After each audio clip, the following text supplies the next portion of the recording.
Hey guys and girls, and welcome to my small garage. This is a 2006 Honda ST1300 PAN European, and unfortunately it badly needs a new clutch. So if you are owning a PAN European and you want to do this by yourself, then tag along.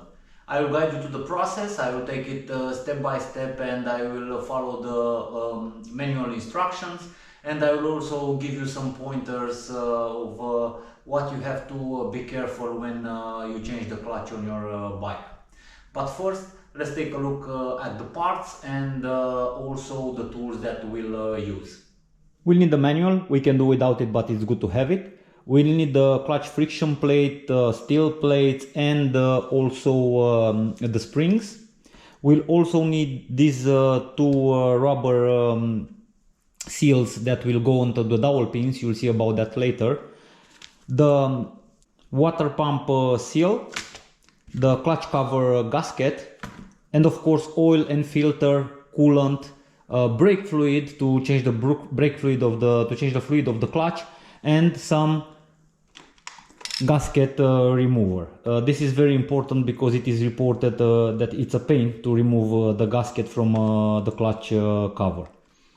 I also like to use a cardboard to draw the shape of the clutch cover to know the exact position of the screws. So when I refit the cover, it will be easy to put the screws from the place where I took them off. So these are the tools I used. One 5 to 35 Newton meter and one 20 to 220 Newton meter torque wrenches, pliers, mirror removing tool, ratchet wrenches, 5 Allen key for fairing bolts, sliders and fork pinch bolts, small screwdriver for the plastic pins and the flat and the Phillips screwdriver, 17 Allen key and 22 mm socket for the wheel axle, 17 mm socket for the oil drain plug, a T40 star and a 12 mm socket for removing the caliper, 8 mm socket and 5 Allen key for front fender, 6 mm socket for radiator hoses and the water pump hoses, a brass brush, cleaning brushes and paintbrush, a plastic card and 2 scotch brite for removing the old gasket, and a 65 mm oil filter wrench key. Also, if you want to remove the front wheel, you have to use a jack stand, and I also use a brake bleeding tool that you'll see a bit later. You can complete this job with all these tools without a problem. To perform this job, we have to take the following steps. Step 1, remove the side panels, the lower cowl and the inner cowl. Step 2, warm up the engine at about 60 degrees and drain the oil. Step 3, remove the front fender and the front wheel. It will give you better access to the working area. Step 4, drain the coolant and remove the radiator. Step 5, clean the area and remove the clutch cover. Step 6, obviously change the clutch, and after that do all the steps back in reverse.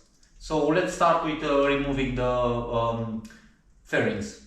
We'll start by removing the lower cowl. So we have one bolt here, one here, another one here, here and here. We have this plastic pin here, and also we have 2 plastic pins here underneath. So I'm missing some plastic pins underneath. I only have one, but it's very easy to remove it. Just pull it down, and after that remove it. And this is how you take out the plastic pins. When you'll fit them back, you'll just put it in its place and press this, and it will lock. Now, by using a 5 Allen key, remove all the bolts. What I like to do is place the bolts on the ground in the position where I took them off, and after I take the cowling off, screw the bolts back. This way I do not lose them, and they will keep their position.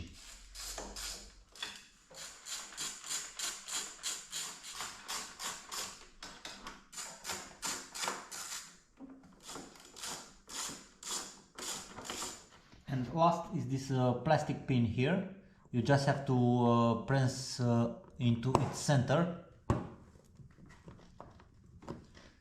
and remove it. and the lower cowling is out.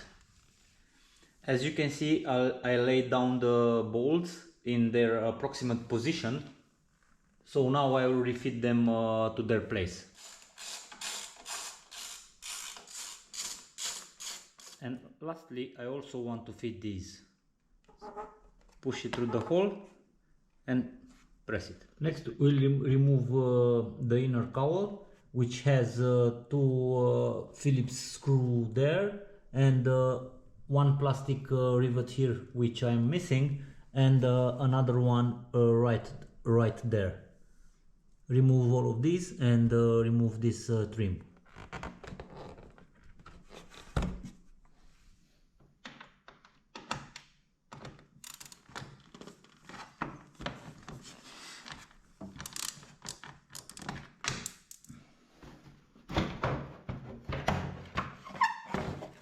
And don't forget to refit these. And also the plastic pin. Next we'll remove the side panel. To remove the side panel, first we have to remove the mirror cover. Use one of these plastic tabs and pry it and pull it off. The mirror cover is fixed on the body with 3 metal clips, so you just have to pry it and will pop right off. To unplug the mirror cover, just press this tab here and pull it. The same with the white one, just press the tab. If you cannot press this tab, then push a little bit the plug. After that, press the tab and release it. Remove these two Phillips screws.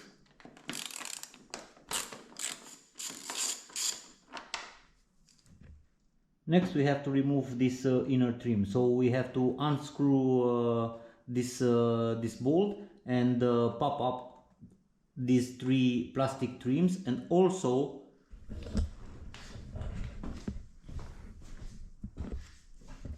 these 2 here. I'm missing one, so I'll have to buy some plastic rivets.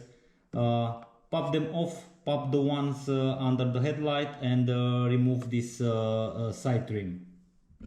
Again, press in the center. And if you do not have one of these, you can use a screwdriver to pry them out.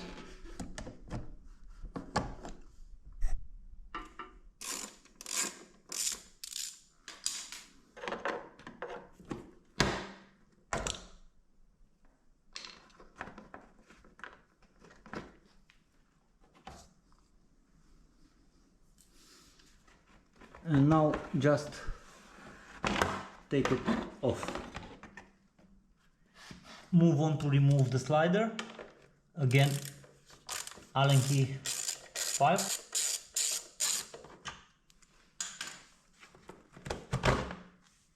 Put back the bolt. Using an 8 socket, remove these 2 screws.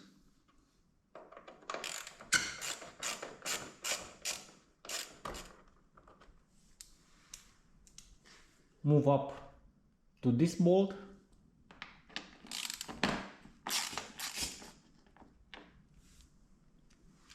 And finally open this compartment and take out these 2 bolts.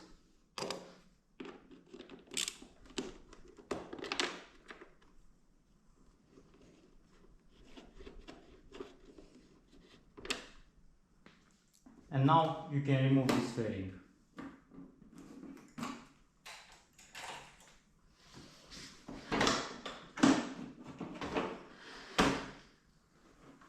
It seems that in my case the lighter was disconnected from the engine. I will reconnect it just to have everything working on the bike. Follow the same procedure on the other side, but just keep in mind that you have this connector, this 2P connector, and it's very easy to take it out. Just press this little tab and pull it, and you'll be able to take out the side trim. This is how this connector looks like, and you have to press this tab and just pull it. Let's start the engine, warm it up about around 60 degrees and drop the oil.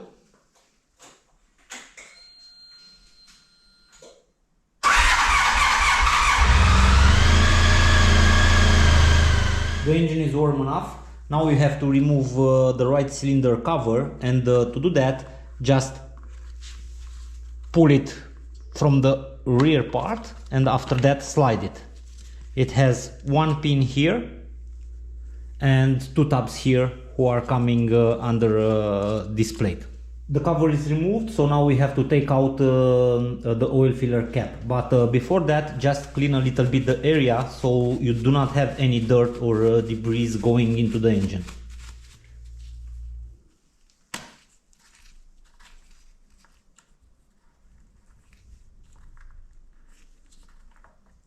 Going on the left side of the bike, identify the oil drain plug, use a suitable container and 17 socket, and unplug the oil plug and drain the oil.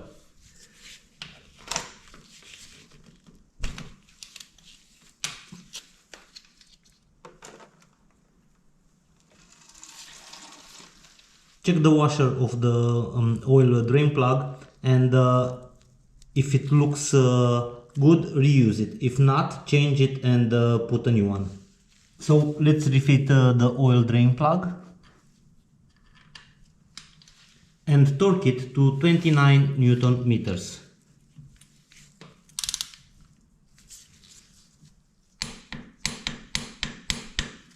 After the oil is drained, refit the oil cap on the cylinder, on the right cylinder cover. After draining the oil, we have to remove the radiator and obviously to drain the coolant. To have more room, we have to also remove the front wheel. To do that, use a jack and raise the front of the bike, and after that remove the caliper, the front wheel and the front fender. This will allow you better access to this area, and you can easily remove the radiator. Use some WD-40 on both screws.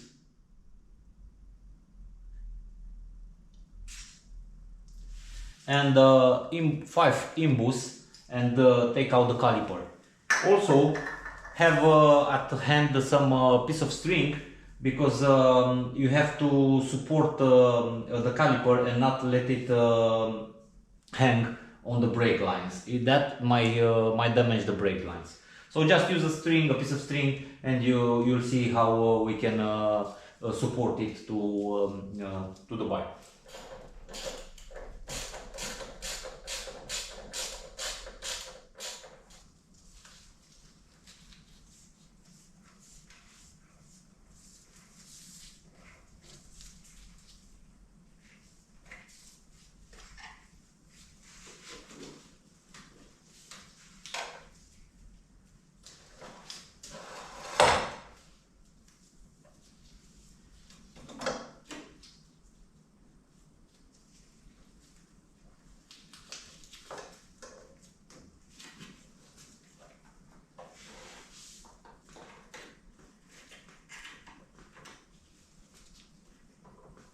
Put the screws back and do the same on the other side. On the right side caliper, you have to use a 12mm socket to remove it.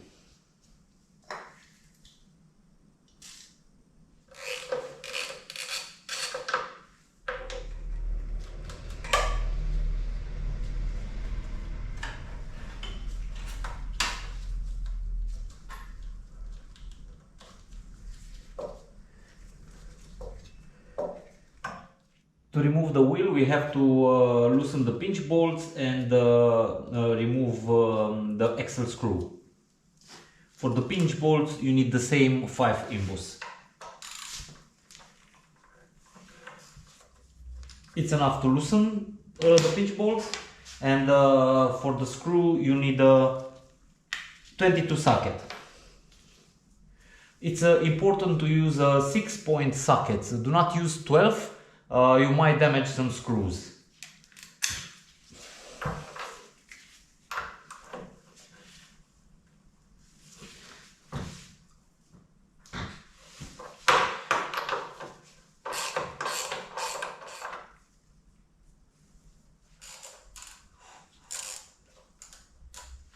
Use a 17 Allen key to remove the axle.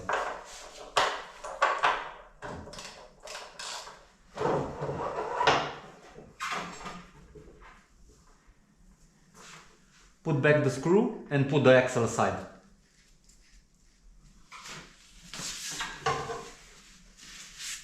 Using a 5 Allen key, remove this bolt, this one, and using an 8mm socket, remove this one on both sides and take the fender off.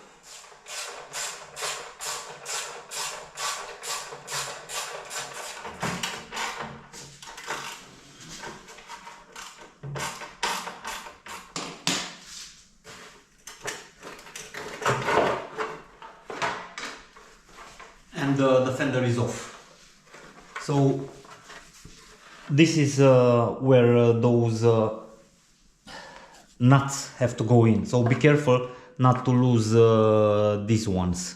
Always put the screws back. To drain the coolant, use a 6mm socket and remove this hose. So you have to untighten this metal lace and also use a proper container to drain the coolant.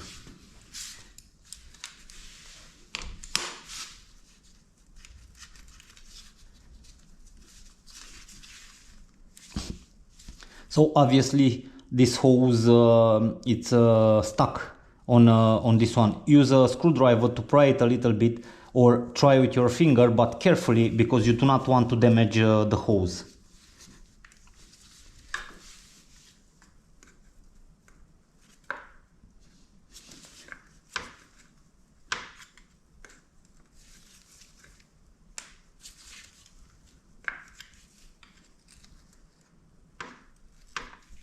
Just wiggle it and bit by bit it will get loose.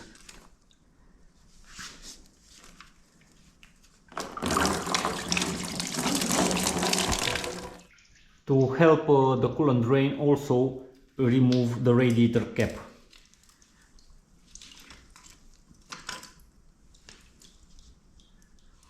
While we are on the right side of the bike, we also have to loosen and remove this siphon hose from the thermal valve, and also disconnect this connector from the right fan motor. Use a plier to release this, and after that slowly press the hose. Again, use a screwdriver to easily pry it. Do not press too hard, it's not needed, just to unstick a little bit the hose.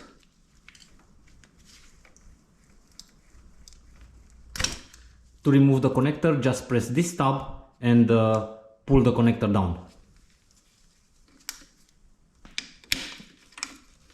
Last hose on the right is the overfill hose. It has a metal ring that is holding it in place. Just take a plier and slide it to the left and pull this hose out, and we are done on the right side.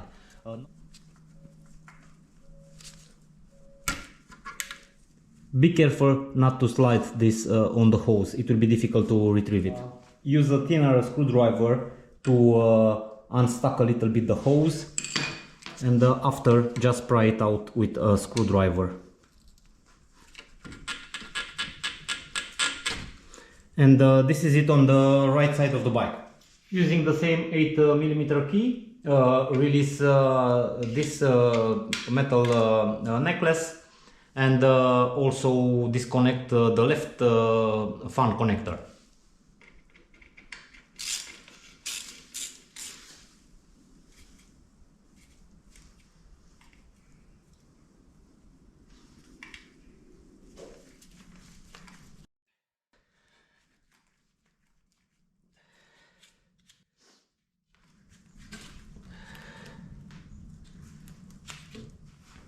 And now the connector, the same. Press this tab and pull it and put it aside. And we have to release this screw here, this one, and move to the other side and take the other one off. And after that, remove the fan.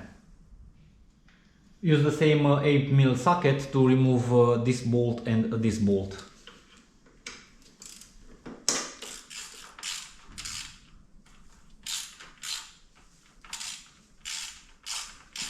Be careful not to lose this washer. And now let's remove the bolt on the other side.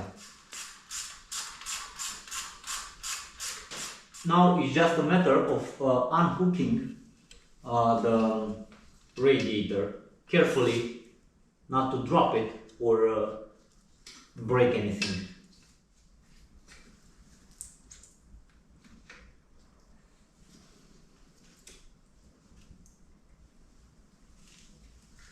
So the radiator is off. Just be careful with it, because it's very sensitive and you might damage it. On this side there is no need for a screw. It has a dowel, I will show you immediately, and it's only screwed on this side. Put the screws back obviously.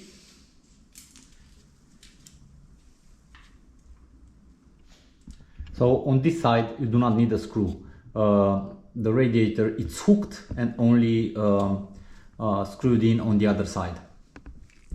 Now that we have access to the cover, to the clutch cover, we have to clean the area as best as we can. So I will disconnect the ignition pulse generator, but I will leave these two hoses on until I clean the case, and after that I will disconnect them and work on the screws. What I will do before starting cleaning the cover, I will use WD-40 on all the screws to give them some time to loosen a little bit.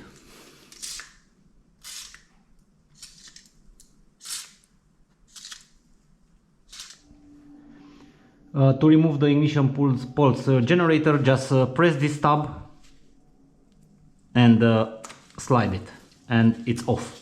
Now let's clean the case.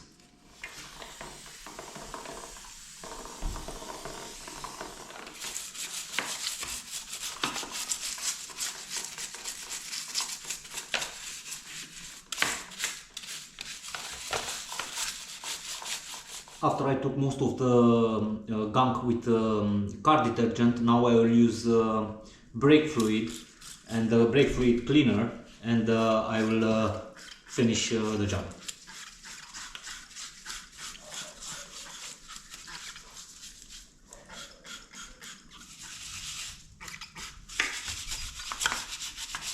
You have to insist a little bit precisely where the cover sits on the engine. So the moment you'll pull it off, you'll not have any debris falling into the engine.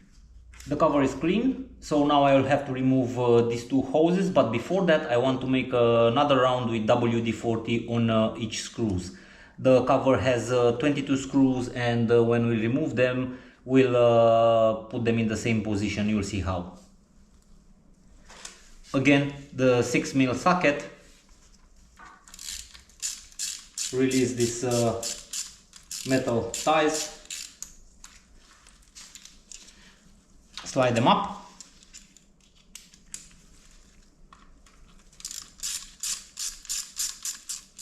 and the same, use a screwdriver to push these hoses out. But first, let's do another round.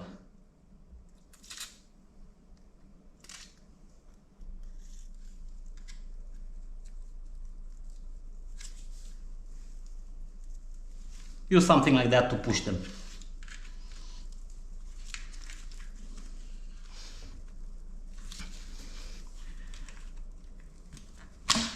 And the next one, it wasn't easy. You have to work a little bit, but you'll make it. I think it will be a little bit more difficult when I put them back, but we'll see. Okay, so this is done. Now we have to unscrew the case, but before that I want to use some gasket remover where all around the cover where it sits on the engine. So I use this gasket remover from Victor Reigns. I will spray it, leave it to act 10 minutes. I don't know if it will help, but it cannot hurt.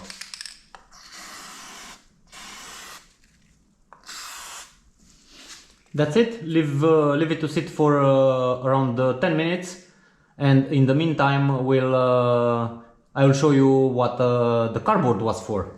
So the idea with this cardboard is to draw the contour of the cover with the position of each screw. So this way, when you remove the screw, you will put it in its position, and you'll know where to put them back.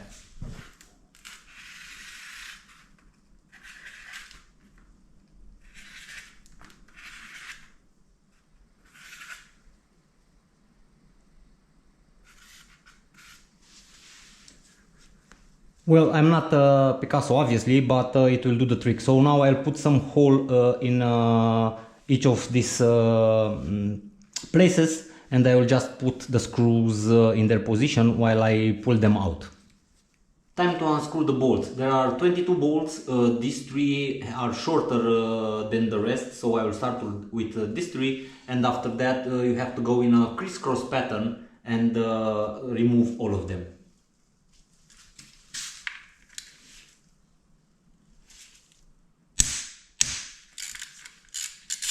They should not be overly tightened, because when you put them back, you're supposed to tighten them at 12 Newton meters.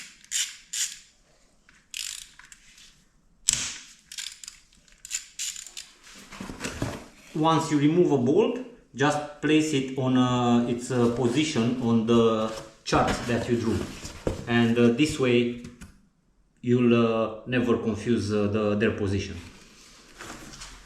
All the screws are off the case, and also place them in their position.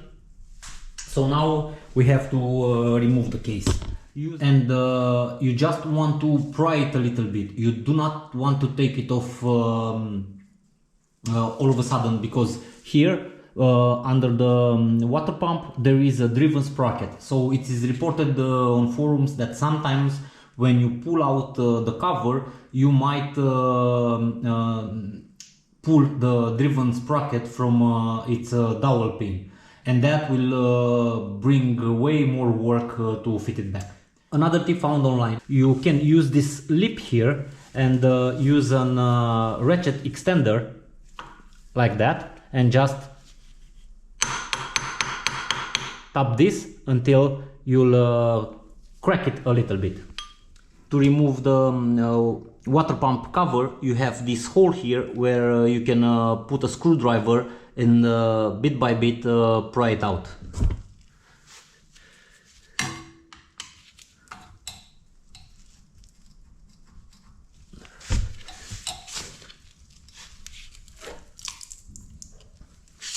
And as you can see, it's easy to pry out the water pump cover.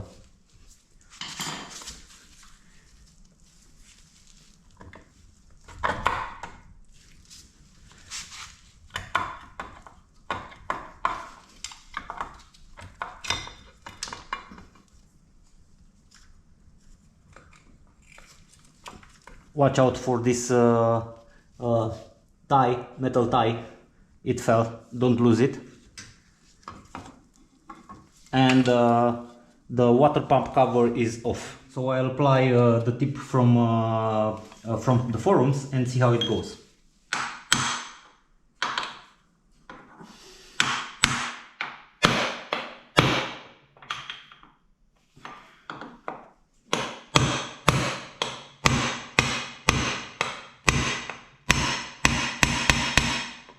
So I managed to crack it bit by bit. As you can see, it drips oil. So this is actually good. I will tap it a little bit more, and after that I will go on the other side and see if I can find something similar. Still have some oil here. As you can see, now the entire cover is moving. Another tip, on the right side there is a lip similar with the one on the left. So again, you can put that extension here and gently tap it, and the cover will go off. But remember, you just want to crack it a little bit and not take it completely off.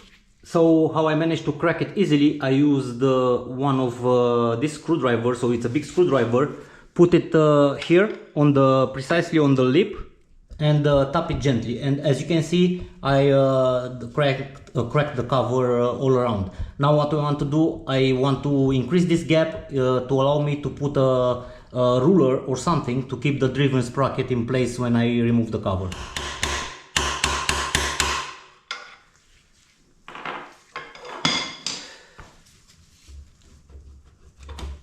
Okay, so now use something like this, very thin and sharp, to fit it here, and you have to put it precisely under this, the water pump shaft, because the driven sprocket is just behind it. And even more, the cover is off. Honestly, it was not that difficult. I will put it aside and clean it afterwards, but now I want to show you that sprocket that I was telling you about. Okay, so again, it's reported online that this driven sprocket here might go off while you pull the case, the cover. It was not the case for me. It seems that it stays really good, but nevertheless, better safe than sorry. The reason why I didn't want to use a screwdriver to pry the cover off is because I was afraid I will damage the mating surface.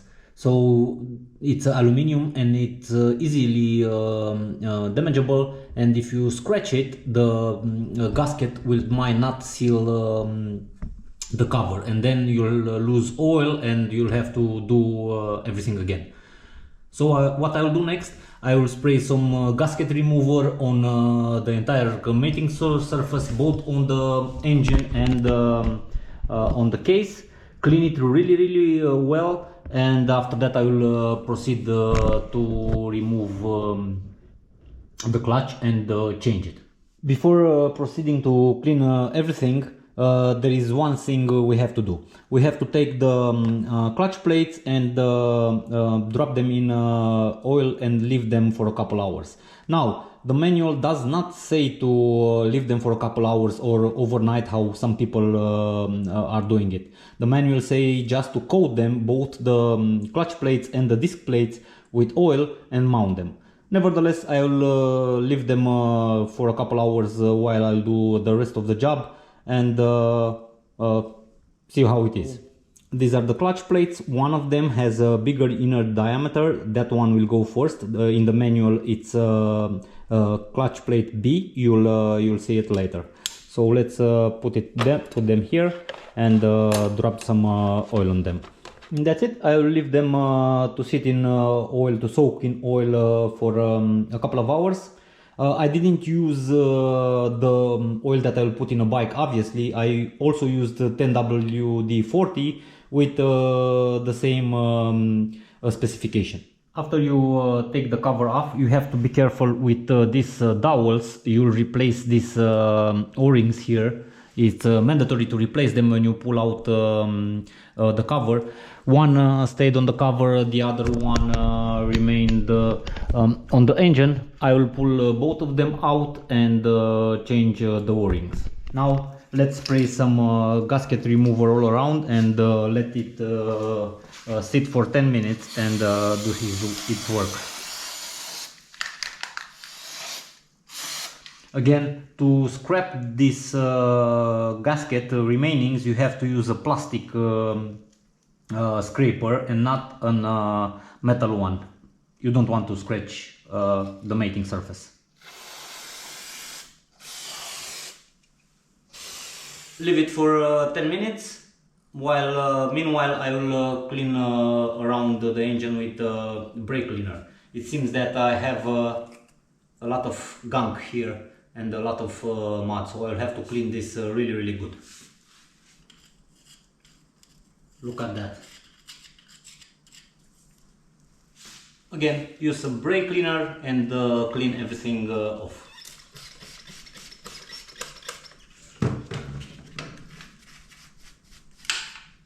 I will use a plastic card and I will scrape it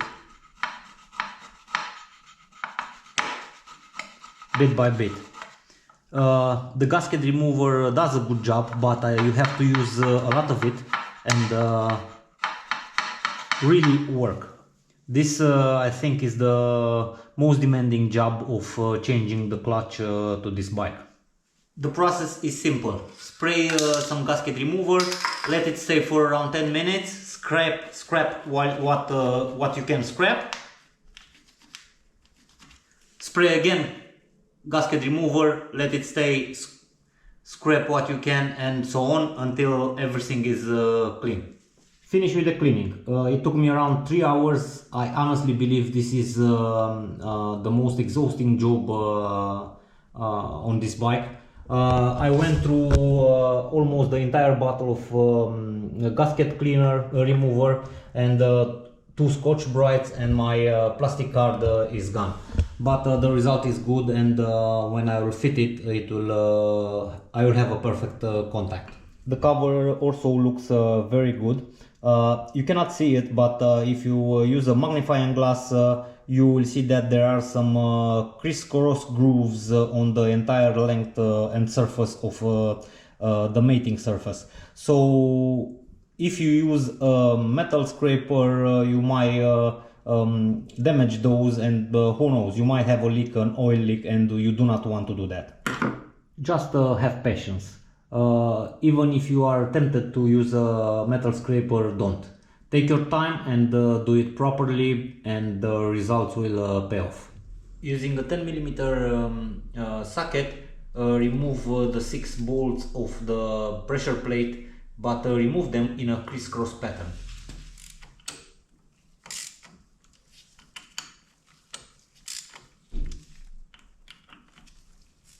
They are not overly tightened. When you will torque them back, it will have to be at 12 Newton meter, which is not much. I will also memorize the position of the screws. I have these 2 marks here, so I will do it from left to right. And I will also change the springs. And now we can remove the pressure plate. Now, when you remove the pressure plate, you have to check the bearing. The bearing should move easily without any noise. Luckily, mine it's good. Now we can put the pressure plate with the springs aside and move to remove the plates. So this is the first plate, which will take off. Oh, it's broken. So my clutch was gone.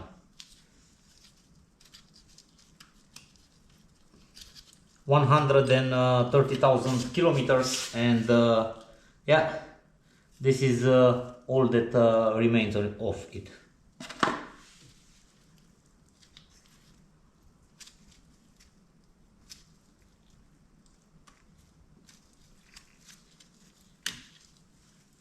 This is what I have left from the first friction disc. I'm curious to see how it's fit. Okay, so this steel disc, they have a sharp edge and also a rounded edge. So I noticed that mine are with the sharp edge towards the front of the bike, and I'm curious to see if they are all the same. Let's see if the next will break. No, but there is nothing on them. They are gone.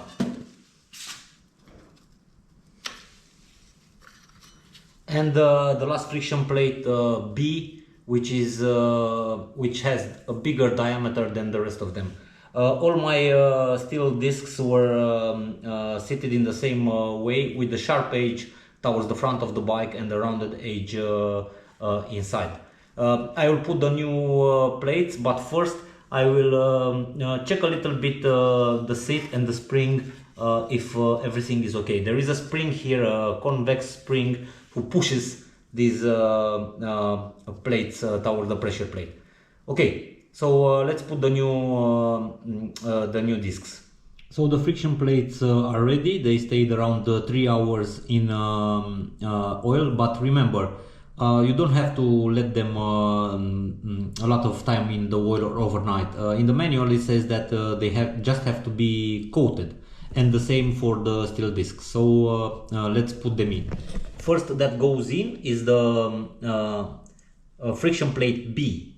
It has a bigger inner diameter to sit on the concave spring inside. So just put it in the slot,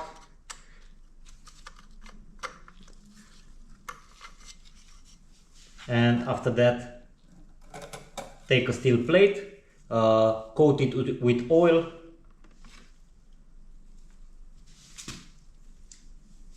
and put it there, and do this for all the rest of the friction plates and the steel plates.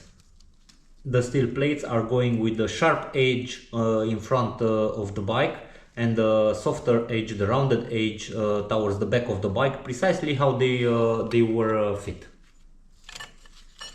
Oh, the last plate, you have to put it in this shallow slot, so not like all the other one in the long slot, but in the short one. So you just rotate it and put it here in this shallow slot, and that's it with the friction discs and the steel discs. Now we have to change the springs and mount the pressure plate. For springs, I ordered this set from EBC. It's a heavy duty clutch spring set, and I will use it to replace the old springs. So the springs are symmetrical, and it doesn't matter how you fit them, up or down, it's the same. Fit the pressure plate, and one by one put the springs and the screws. Again, we have to tighten them in a crisscross pattern, and use a torque key and torque them to 12 Newton meters. It's very important to pay attention to the torque setting, because they have to be torqued the same.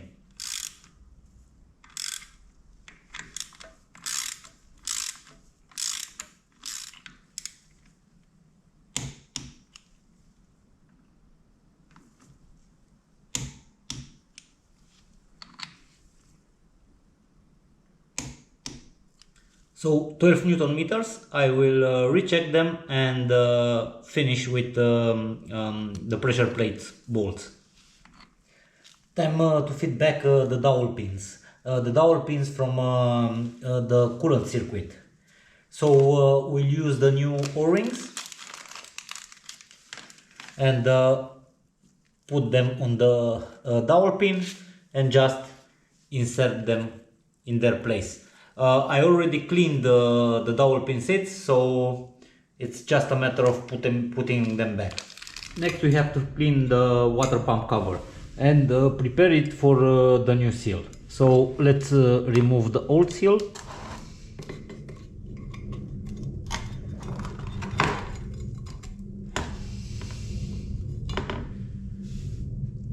And give it a good clean.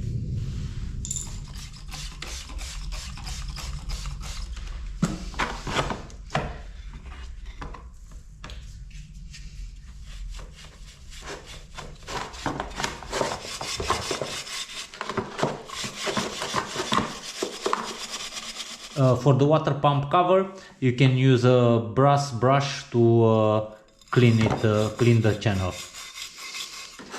water pump cover ready, ready for the seal. It took a long time. You have to be patient. I think this is the most important tool that you'll use for this job. Patience. It took me around 1 hour to get it properly cleaned, because traces of the old seal were in this channel. So I had to use a brush, brass brush, and also a metal pick to take everything off, and finally I made it. Now I will use some gasket sealant and the new seal. I will use this gasket sealant just a bit, only to keep the seal in place, because we want the seal to do the sealing and not this one. So I will fit the seal, and after that we are ready to put the gasket on the engine and fit the cover. Using a new pair of gloves, use this sealant just to put some touches now and then. You don't want to put a lot, just enough to keep the gasket in place. That should do it. And now let's fit the gasket.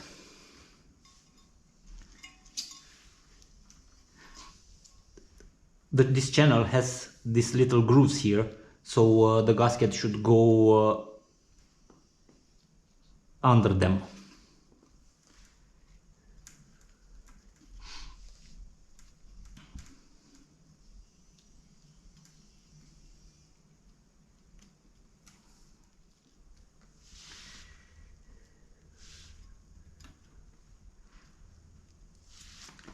It's very important to seat the gasket properly, so when you'll tighten the water pump cover on the clutch cover, the surfaces will have a perfect contact.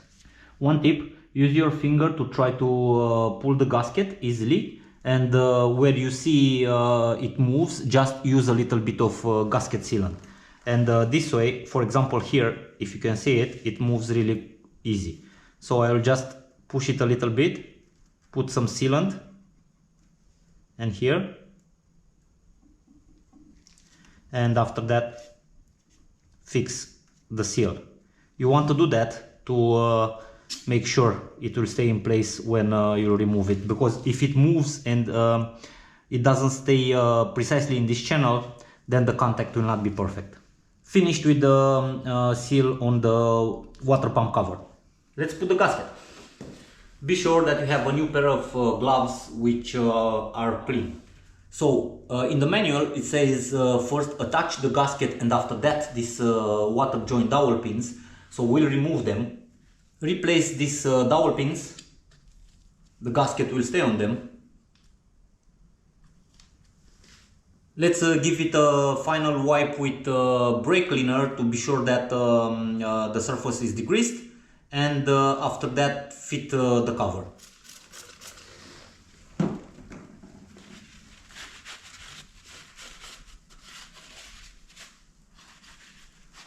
Also on the cover.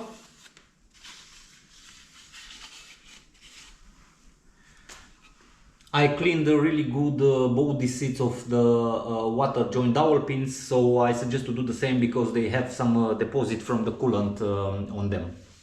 According to the manual, we have to use some sealant around 1.5 centimeters precisely on this area here and this one. So I will use a little bit of sealant and spread it with the finger and refit the gasket.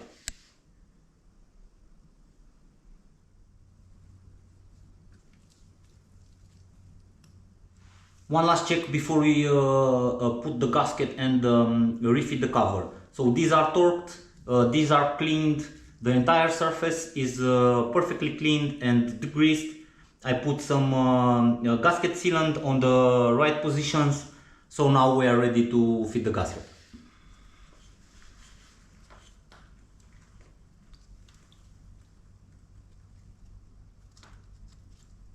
Just easily press it on the dowel pins.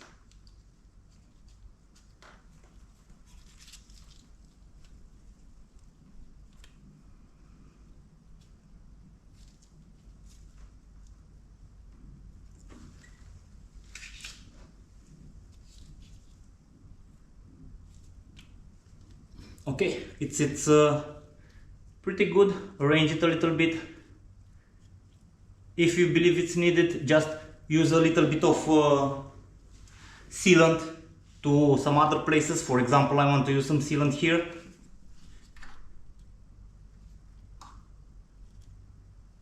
Just a bit to keep it in place.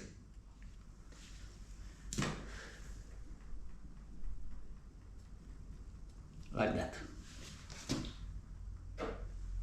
Now let's refit the water joint dowel pins. They are already cleaned.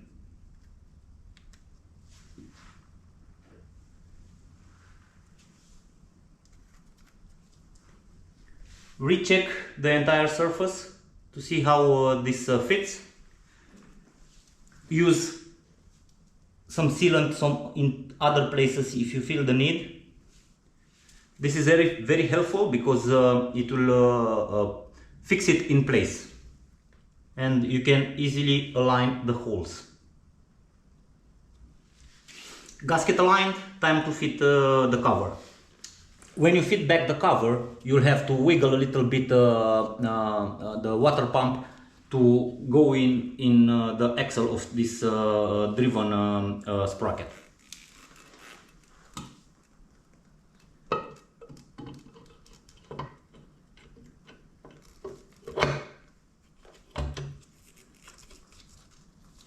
Okay, so it's in. Now all we have to do is push it a little bit, it slided, everything is good. We have to refit the water pump cover and put all the screws. But in the meantime, I can also use some of the screws to keep the cover in place. And now is the moment when this chart really comes handy.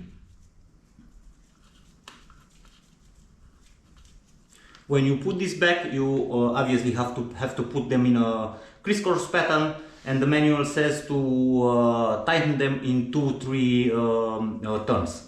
The torque for these screws is 12 Newton meters. You will not find the torque precisely for the cover, but in the beginning of the manual you have some torques for specific screws. So for these screws is 12 Newton meters. Some brake cleaners and degrease the seat of the water pump cover, and now it's time to put it back.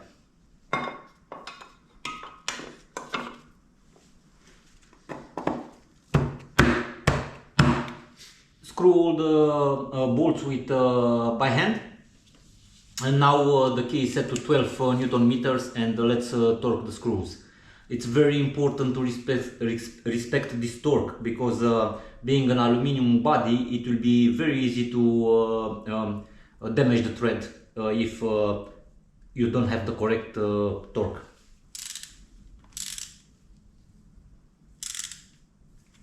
In a crisscross pattern, torque all the screws. I used, just for reference, this is the numbering that I use. Obviously you can use whatever numbering you want, but tighten them in the crisscross pattern. And now I will just have to refit these two hoses, clean a little bit the area, clean the radiator, put the radiator back, fill it with coolant, oil, start it, and do a test.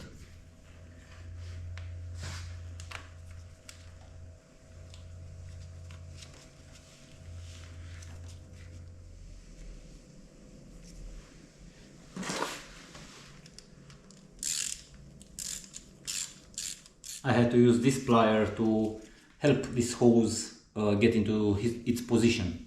You can also use some coolant to wet the area.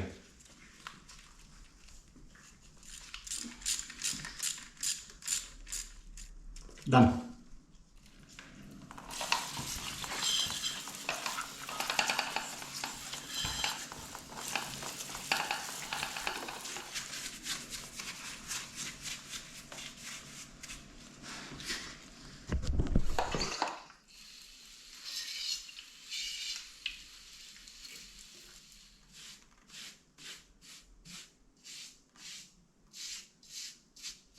You have to try to get out as much as you can from the debris that are between these channels. I cleaned a little bit the area, I also cleaned a bit the radiator. Now it's time to refit the radiator. So carefully just press it in this dowel pin and screw it on the other side.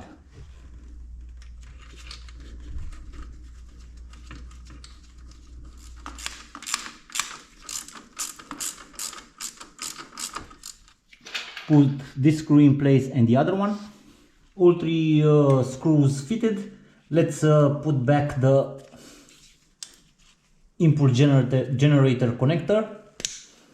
While we are here, put back this hose and use the 6mm socket to tighten it. Good, and reinsert the left fan connector.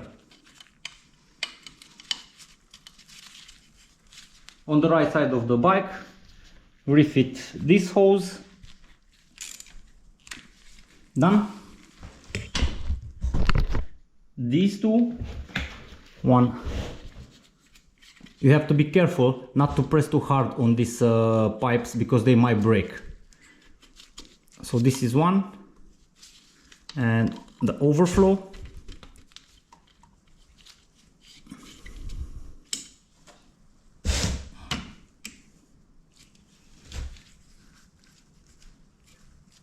And this one also set. I used the plier, probably you need a different tool for this one, but it did the job. Now I will do a recheck of all the hoses and the connectors. And speaking about the connectors, we have to refit also the right fan connector. And done. This is on its place. This is tightened. This is tightened. This one here is tightened. The connector is back. And on the other side, this is fixed and tightened. The connector is back, and also the pulse generator is inserted. So I guess I finished with putting back the radiator. Now I have to fill the cooling system with coolant, and also to fill the engine with fresh oil. To fill the cooling system, it's a simple process. The entire installation, it takes around 2.66 liter of coolant. So what you have to do, you have to top up the radiator, and after that go on the coolant tank and also top it up to the marks with coolant. After that the bike will self-bleed, so you just have to start the engine and let it idle for 2 or 3 minutes. Rev it 2 or 3 times, and after that refill the radiator if needed, and also the coolant reservoir. While you let the bike idle and rev it 2 or 3 times, you have to have the radiator cap off. So let's fill it.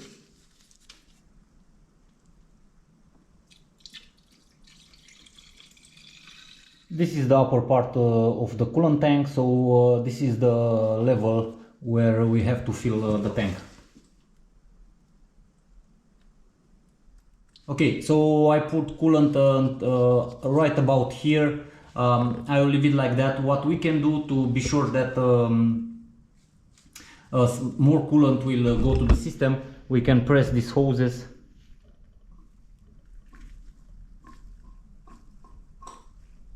And on the other side, and put some more coolant. Now I will change the oil filter, pour in the new oil, start the engine, and bleed the cooling system. Now to remove the oil filter, depending of what type of filter you have, you either need a 17 socket, either you need this oil filter wrench. So if you have a high flow 204 RC, then you'll need a socket. If you have a high flow 204, then you'll need this wrench. It's a 65 millimeter oil filter wrench, and it's impossible to take the filter without it, or to put it back and torque it to the right torque, which is 26 Newton meters.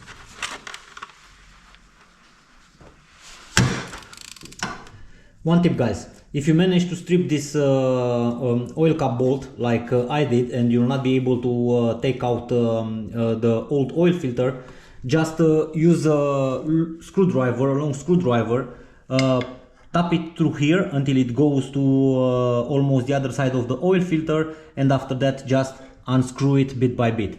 And this way you'll manage to remove the old oil filter. This is an old method that was used a long time ago, but it still works. So this is the difference between the two filters. On one you can use a 17 millimeter socket, on the other one you need a special tool. This 65 millimeter oil filter wrench. It's not expensive, it's around 10 euros, but if you do not have it on hand, it will delay your job. Before we mount the new oil filter, we have to wet a little bit the seal with fresh oil, and we can screw it back at 26 Newton meters.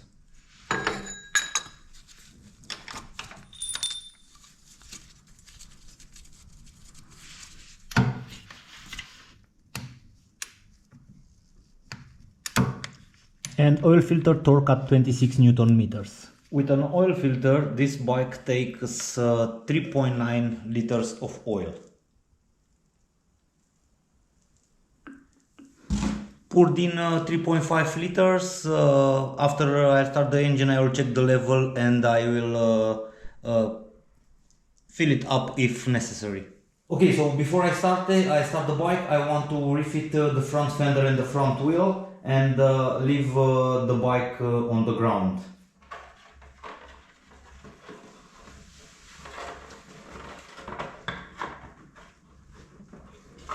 Fix it in position, put back the screws.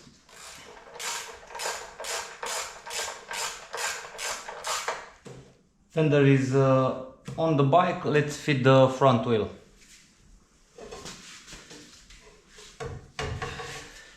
Grease a little bit the axle.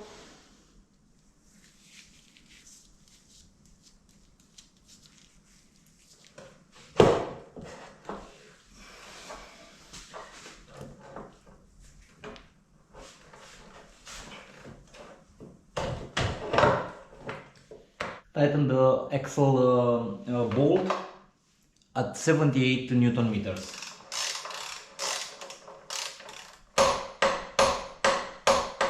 And finally the pinch bolts to 22 Newton meters. Refit the caliper.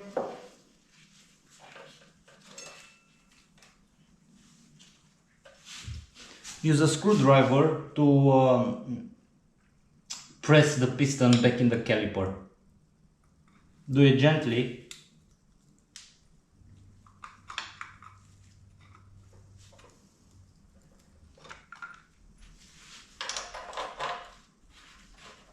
Torque the screws at 31 Newton meters.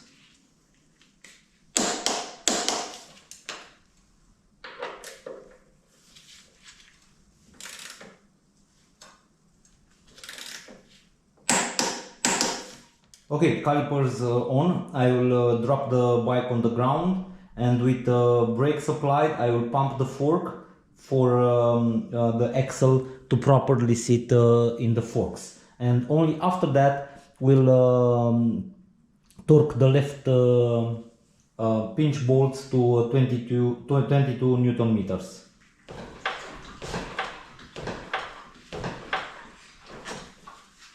Check the axle to be flush on the fork leg on both sides.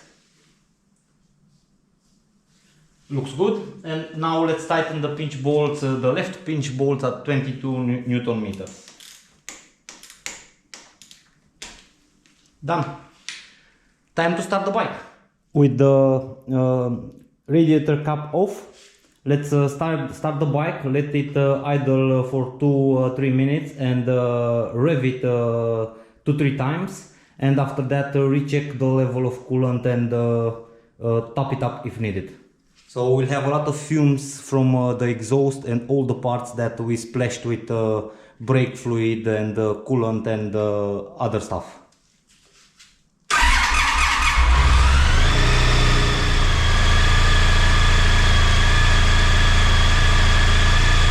Let's rev it.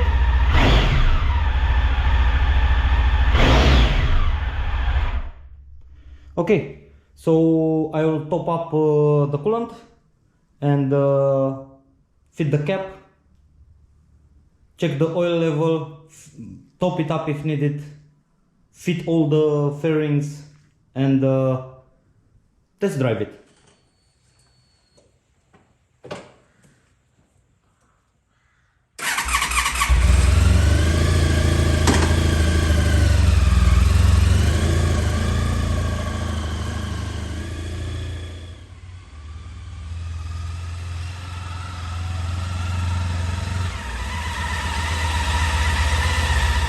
Okay, so the last thing I want to do is flush the clutch fluid from the clutch circuit.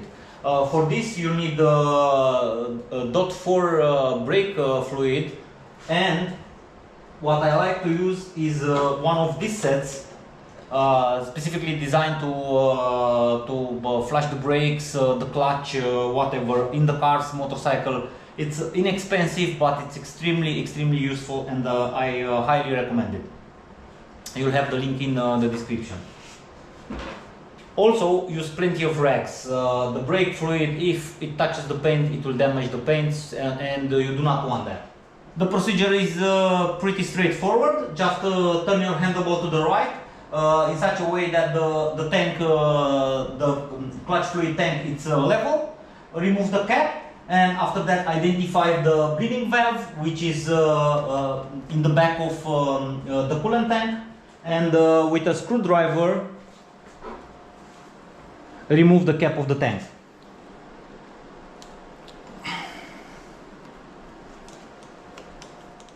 Remove the cap, the plastic,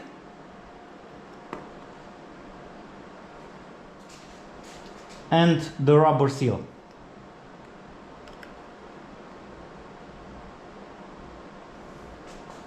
What I like to do first is remove the fluid, the brake fluid, from the reservoir with this tool. So this will allow me to pull out also all the dirt inside the reservoir.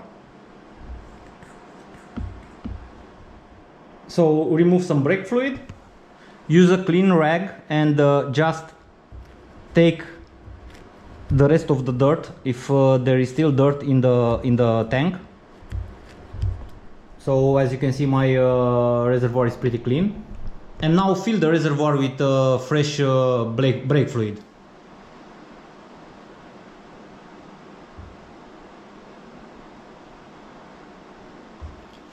Use a 10mm key to release the bleeding valve just a bit. Put the hose from the bleeding tool in, and now just pump until clean brake fluid comes through the hose. But be mindful and check the reservoir to be sure that you will not run out of fluid. Usually I fill the reservoir 2 or 3 times, and that is normally enough.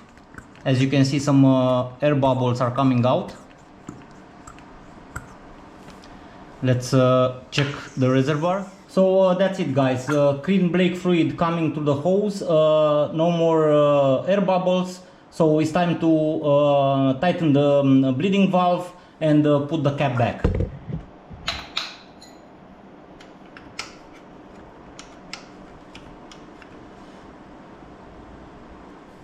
Screw it back, put the rubber cap on. Let's move to the tank. Now, just be mindful when you use one of these tools. It has a lot of pull, so you really have to keep an eye on the level of the fluid in the tank. So first refit the rubber seal, then the plastic cap, and now it's a good time to check the level. So as you can see, the level is above the sign, so I can refit the cap and tighten it. And finally the cap. Now this is the moment that usually you have drips of brake fluid, so just pay a little bit of attention when you tighten the screws. So these are screwed in by feel.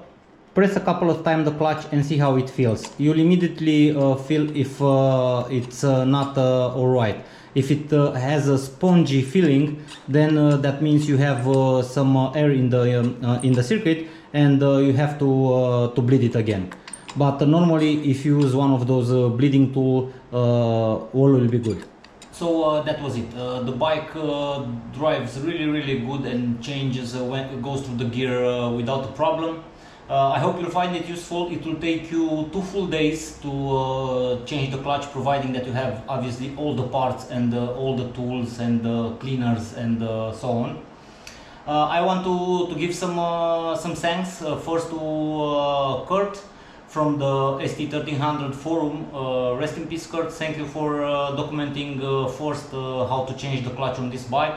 And secondly, to Adam Meyer, who has a YouTube video on how to do that. You'll find it in the description. He gave some really good hints. Both of them, thank you very much. Okay, hope you find it useful. See you to the next one. Bye.